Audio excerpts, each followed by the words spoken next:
हम अपने अपने भीतर की बात कैसे परमात्मा से करें? हम कैसे भगवान को अपने मन का भाव कर दें? हमें ना स्तुति आती है, ना मंत्र आता है, ना साधना आती है, ना तंत्र आता है। और एक और प्रसंग सुन लीजिए, आज मां दंतेश्वरी की कृपा से एक प्रसंग और सुनिए, कितना सुंदर प्रसंग है। जब भोले बाबा ने प्रथम बार मेरे भोलेनाथ ने डमरू बनाया और डमरू का नाद किया, तो उसमें से स्वर निकलना प्रारंभ हुए। पहली बार सृष्टि का संतुलन मेरे भोलेनाथ ने करना प्रारंभ कर दिया। पहली बार पार्वती जी ने पूछ लिया, बाबा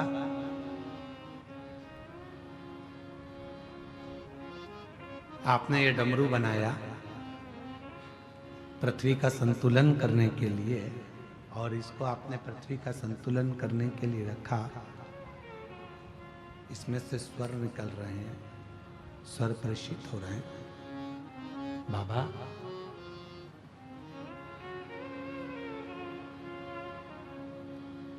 आप ग्रहण कर लोगे? कैसे दुनिया के शब्द को स्वीकार कर लोगे? किसके मन में क्या चल रहा है आप कैसे स्वीकार कर सकते हो? शिव जी ले गए पार्वती को सुंदर वादियों में भ्रमण कराते कराते आज मेरा बाबा केदार खंड में पहुंच गए। केदार खंड में, और बाबा केदारनाथ जी का जो शिला, सुंदर सुंदर पर्वत कंदरा, उत्तराखंड की देवभूमि, जहां पर बह रहे थे झरने, उन झरनों में से पानी गिर रहा था।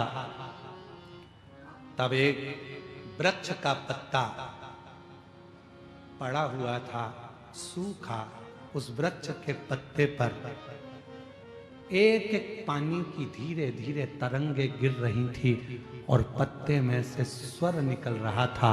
मेरे भोले बाबा पार्वती से कह रहे थे, जरा कान लगा कर सुनो, क्या बोल रहा है, क्या बोल रहा है? कान लगाओ, सुनो, श्रवण करो, सुनो पार्वती, वो क्या बोल रहा है? पार्वती को कुछ समझ नहीं आया, पार्वती कुछ समझ नहीं पाई, समझी नहीं मां। माता पार्वती जी जान नहीं पा रही थी।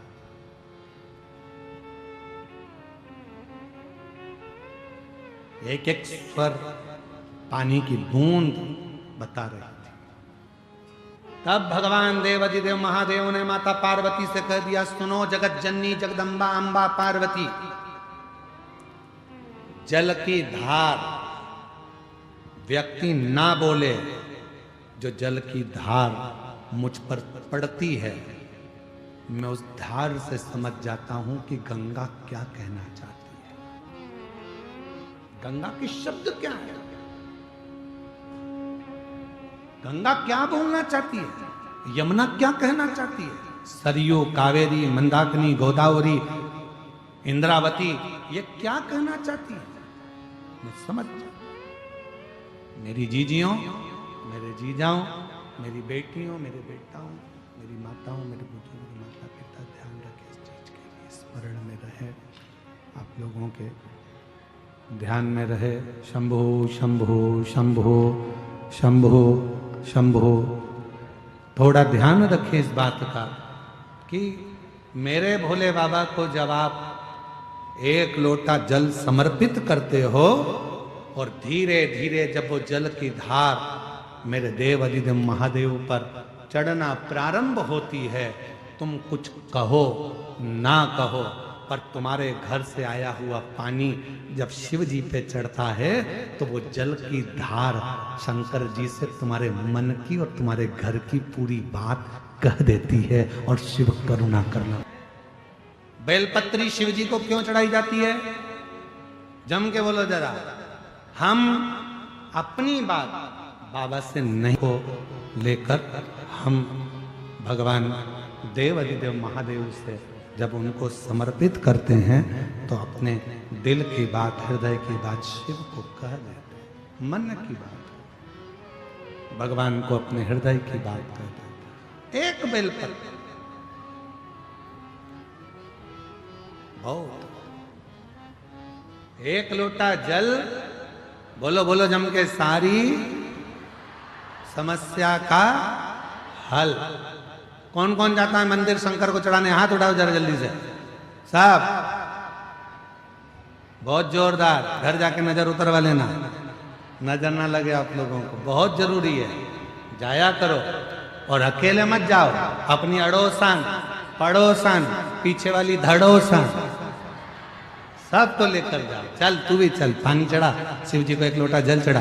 कितनी भी तकलीफ होगी बाबा निपटा देगा, कितना भी दुख होगा बाबा समाप्त कर देगा। क्यों चिंता करती है? इधर उधर मत जाना, किसी दूसरे के कहने में मत फंस जाना, दूसरे धर्म में मत पहुंच जाना। अपने सनातन धर्म में 33 कोटि देवताएं, 33 कोटि देवता, 33 कोटि। तेरा मन करे भैरम देव को मान, तेरा मन करे बूढ़ा महादेव को मान, तेरा मन करे शिव को मान, तेरा मन करे देवी को मान, तेरा मन करे तो दत्त को मान, तेरा मन करे तो राम जी को मान, तेरा मन करे तो कृष्ण जी को, तेरा जैसा मन करे, तेरा जैसा मन कर जाए वैसा तू मान। मन की दशा को शिव से कह देती है। एक लोटा जल हमारे मन की दशा को शंकर भगवान से कह देता है। और तो और शिव महापुराण की कथा कह रही है, कितनी सुंदर प्रसंग को भगवान वर्णन कर रहे हैं। वेद व्यास जी ने लिखा, कुंभज ऋषि के आश्रम में, अगस्त ऋषि के आश्रम में भगवान शंकर माता सती को लेकर कथा श्रवण करने के लिए पहुंचे। और कुंभज ऋषि कथा कह रहे थे, भोलेनाथ जी को भी देख रहे थे और सती माता को भी देख रहे थे। उस समय पर सती मैया कुंभज ऋषि से कुछ नहीं कही, तो भी कुंभज ऋषि, तो भी कुंभज बाबा सती के हृदय के भाव को समझ गए थे। सती के हृदय के भाव, माता सती के मन के भाव को समझ गए।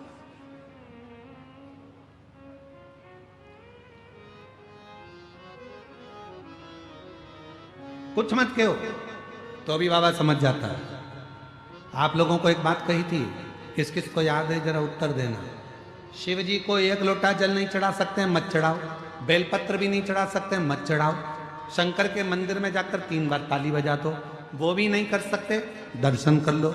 वो भी नहीं कर सकते, हर हर महादेव बोल लो। वो भी नहीं कर सकते तो एक काम करो कि मंदिर के सामने से निकल कर चले जाओ। वो भी नहीं कर सकते तो शंकर जी के मंदिर का शिखर का दर्शन कर लो। बस इतना तो कर सकते हो। उतने में भी मेरा देव अधिदेव महादेव कृपा करना प्रारंभ कर देता है, वो छोड़ता नहीं। उतने में भी कृपा कर देता है।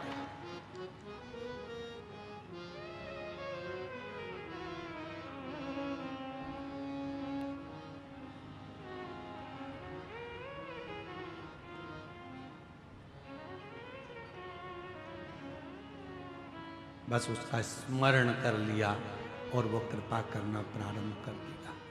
कृपा, कितनी सुंदर कथा है, थोड़ा ध्यान लगाकर सुनिएगा।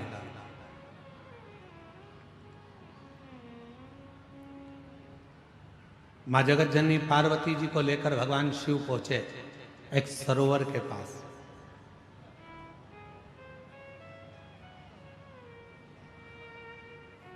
पार्वती जी हाथ जोड़कर बोलने लगी कि मुझे तुम्हारा पाशुपत्य अस्त्र नहीं चाहिए, मुझे तुम्हारा पाशुपत्य अस्त्र व्रत दे दो मुझे, और एक पाशुपत्य योग दे दो। एक मुझे योग दे दीजिए और एक मुझे व्रत दे दीजिए। तो शंकर भगवान ने फिर कहा कि देखो पार्वती, तुम एक काम करो कि इन 3 में से कुछ एक मांग लो। तुम्हें पाशुपत्य अस्त्र नहीं चाहिए तो तुम या तो पाशुपत्य योग ले लो या पाशुपत्य व्रत ले लो। पार्वती जी ने कहा, भोले बाबा, मैंने जब आपसे मैंने शादी नहीं करी थी, जब मेरा विवाह नहीं हुआ था, तब मैंने आपके बहुत व्रत करे, तो अब मेरा मन करता है, मेरा दिल करता है कि आप व्रत की जगह मुझे पाशुपत्य योग सिखा दो। ठीक है। शिव जी बैठ गए, सरोवर का तट था, पार्वती मैया सामने बैठ गई और बाबा भोलेनाथ जी पार्वती जी को अपना योग सिखाने लगे और योग का ज्ञान देने लगे। ध्यान दीजिएगा थोड़ा, योग सिखा रहे हैं, योग का ज्ञान दे रहे, दोनों चीज चल रही। अब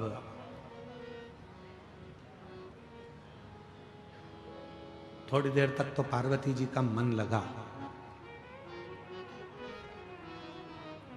और योग करते करते करते करते पार्वती का ध्यान हटकर सीधे काशी पहुंच गया। जैसे कई माताएं ऐसी बैठी हैं जिनका मन कथा सुनते सुनते घर पहुंच जाता है। फ्रिज में दूध रख के आई थी, बहू पूरी की चाय बना के नी पी जाए। बच्चे आते होंगे स्कूल से, बहू ना जाने उनके कपड़े वगैरह देगी कि नहीं देगी, मैंने वहां रख कर आ गई थी। कईयों को टेंशन लगा रहता है, मैं यहां आ गई, मेरी पड़ोसन मेरी बुराई मेरी बहू से तो नहीं कर रही होगी। चिंता। बेटी कहां है? कथा में। दिल कहां है? घर पे। कहीं पे निगाहें, कहीं पे निशाना। इसलिए दंतेवाड़ा आओ तो संभल के जाना, समझ के। ये बड़ा सावधानी का है, या बहुत ध्यान रखना पड़ता है। दंतेवाड़ा में आने के बाद में बहुत सावधानी की जरूरत है। कहीं पे निगाहें, कहीं पे निशाना, बहुत सावधानी से दंतेवाड़ा आना।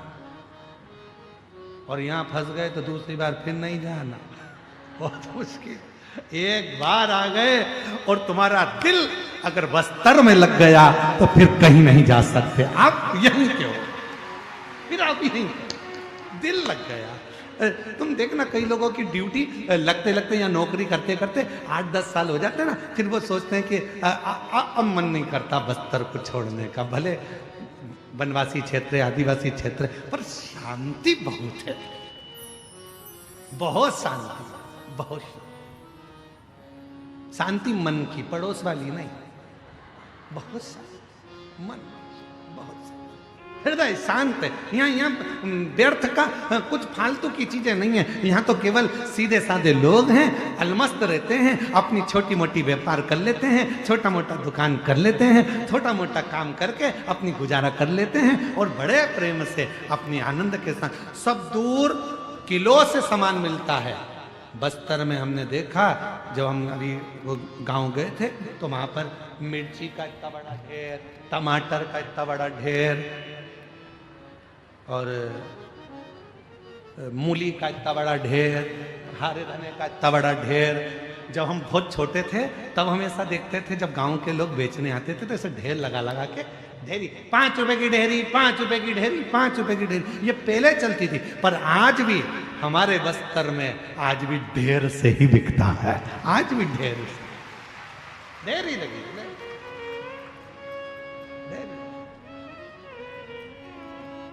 और हमने क्या देखा जब हम गांव गए, अभी तो हम एक ही गांव घूमने गए हैं भैया, अभी 2-4 गांव घूमने आएंगे तो फिर हम नहीं जाएंगे।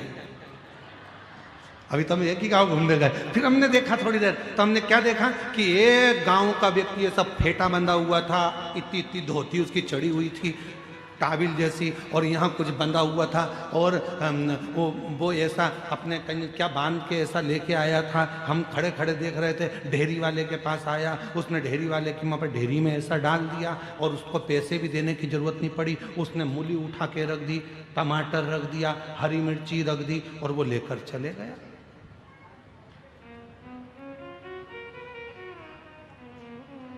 हम पहुंचे सब्जी वाले के पास, ये बिना पैसे की क्या चीज है?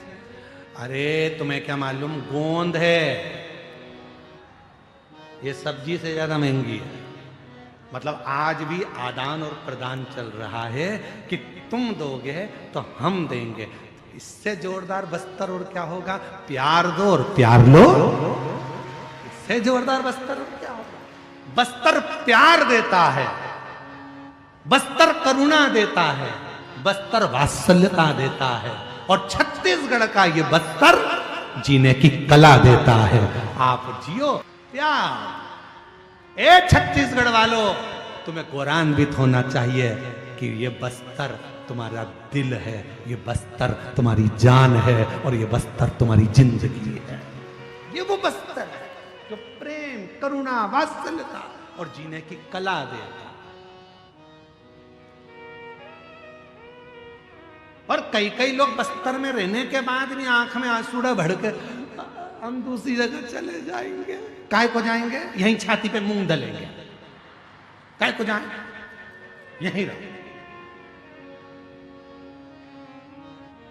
बहुत दिन हो भोले से बिछड़े, बहुत दिन। अरे बोलो बोलो बोलो बोलो, तुम तो बोलो। भोले से बिछड़े, भोले जी से बिछड़े, महादेव से बिछड़े, भोले जी से बिछड़े, महादेव से बिछड़े, बहुत दिन हो गए भोले से बिछड़े, बहुत दिन हो गए।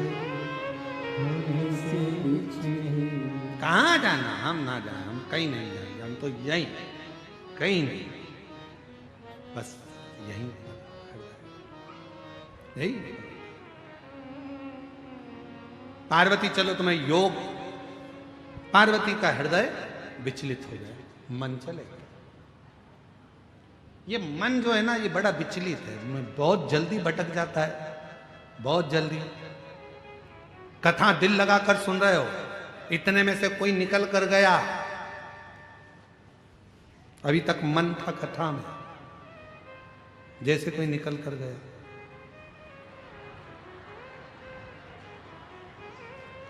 और खुद तो विचलित हुई, पड़ोसन को भी, उसको भी कोई मार के करे क्या हुआ, कौन गया? इतने में तो पड़ोसन बहुत समझदार थी, उसने वो ठूस समझ, बेटी कथा सुन, चल बहुत दिन हो भोले से मन लगा। ये मन बड़ा चंचल है, कैसे तुझे समझाऊं, जितना इसे समझाऊं उतना ही मचलता है।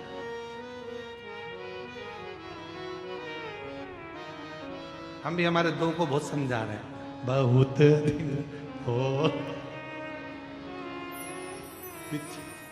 बहुत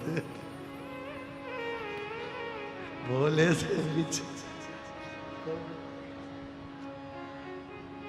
समझना कठिन। छत्तीसगढ़िया सबले बढ़िया, जय जोहार।